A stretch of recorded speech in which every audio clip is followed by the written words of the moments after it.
My parents don't understand. All the drinking and fighting means I'm scared. I'd like a cuddle, perhaps a bedtime story, but mostly I'd like them to stop shouting at me. And sometimes they hit me. Feeling scared every day and not feeling loved or wanted will change me for the rest of my life. Later, I'll have problems at school, problems with alcohol, and I'll get in trouble with the police. What's happening to me right now means I'm more likely to have serious health problems in middle age and die sooner than I should.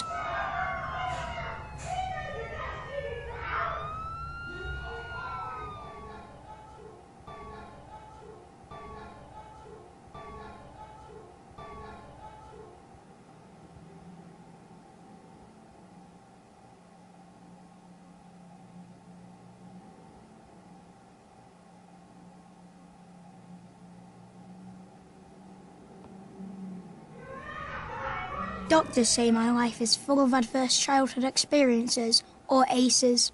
But in my world, this means I see my dad hitting my mum. Dad's got a drinking problem, and mum's always crying, even with the tablets. I am always being shouted at and hit. After the booze and fags, there's not a lot of money for toys or clothes, or even food. I'm getting used to being scared all the time. Now I'm just angry. Doctors say things are changing inside me. My brain isn't learning how to control my feelings properly. My body can't relax like those kids who don't have ACEs, so my body won't be able to repair itself properly when I get older, making it more likely I'll get cancer or heart disease as an adult. It hurts when my parents hit me, but the real damage is hidden, and that damage will be with me for life.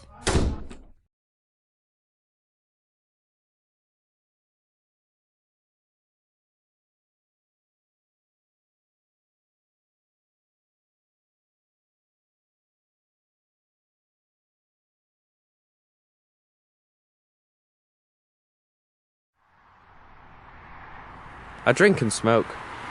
They say I'm out of control, but I'm not. It's just my way of coping with my ACEs. I've been in plenty of fights, but what's wrong with that? Kids' punches don't hurt half as much as when my dad hits me. I beat up a kid last week at school because he looked at me weird. Who cares? I ended up with more time out of school. Learning's not for me anyway, and the teachers don't care any more than my parents. I don't like the way anyone looks at me except my girl. She's 16 and pregnant, just like my mum was with me.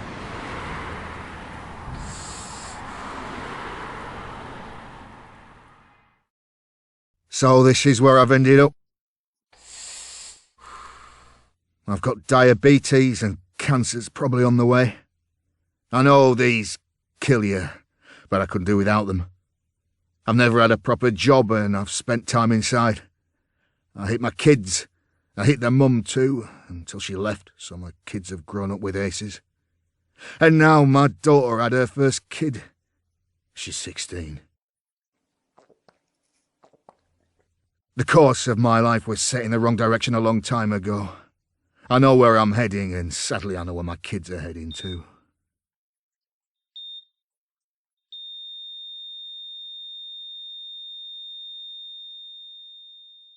This doesn't have to happen. A little help in childhood makes a big difference to where life takes you. When I was a baby, the nurses noticed that my mum wasn't coping and helped her and explained how important my childhood is to the rest of my life.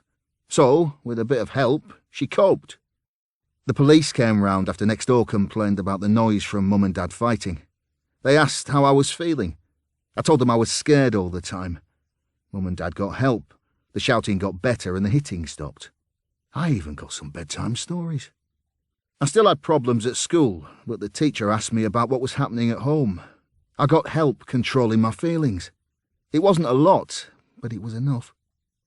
I'm now married with 2 children, and I've got a job, most of the time. I haven't repeated the same problems with my kids. We got help when being a parent got too much. Our children are ACE-free, and that means their kids stand a good chance of growing up ACE-free as well.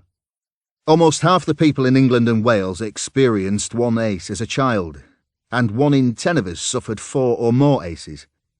If we stop ACEs, millions of children would not become smokers or binge drinkers, and levels of violence in adults would be cut in half. Fewer ACEs in childhood also means fewer adults developing diseases like cancer, heart disease and diabetes in middle age. We all need to be ACE aware. Are you? Doctors, police, nurses, teachers, firefighters and most importantly parents. The more you know about ACEs, the more you can help stop children growing up with ACEs in their lives.